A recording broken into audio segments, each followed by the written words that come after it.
மூணாவது ட்ரிக் என்னன்னா, பேங்க்ல நம்ம கட்டுற வட்டியை எப்படி குறைக்கிறது. இதுக்கு நீங்க 3 விதமான டைப் இதுல இருக்கு. முதலாவது குறைந்த இஎம்ஐ ட்ரிக். இஎம்ஐ கம்மியா இருக்குன்னு சொல்லி லோன் பீரியடை ரொம்ப வருஷத்துக்கு இழுத்து விட்டு அதிக வட்டி கட்ட வைப்பாங்க. சோ அதுல இருந்து நீங்க முதல்ல தப்பிக்கணும். ரெண்டாவது மறைமுக செலவு ட்ரிக். ஜீரோ ப்ராசஸிங் ஃபீஸ் இல்ல நோ காஸ்ட் இஎம்ஐ அப்படின்னு சொல்லி கண்ணுக்கு தெரியாத சில சார்ஜஸ் போட்டுருவாங்க. மூணாவதா லோன் டோப்பிங்.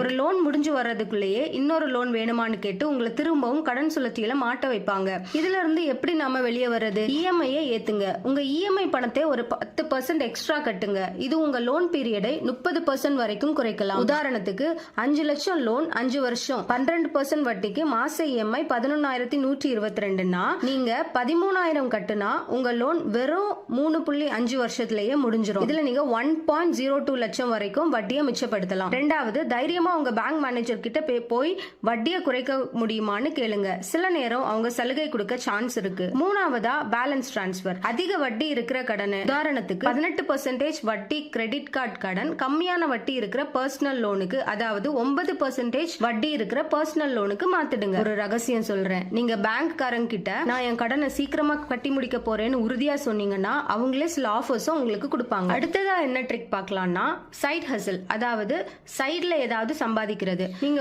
உங்களுக்கு மாசம் 10,000 இல்ல 5,000 எக்ஸ்ட்ரா ஏதாவது வேணும் அப்படின்னா நீங்க சில மெத்தட்ஸை ஃபாலோ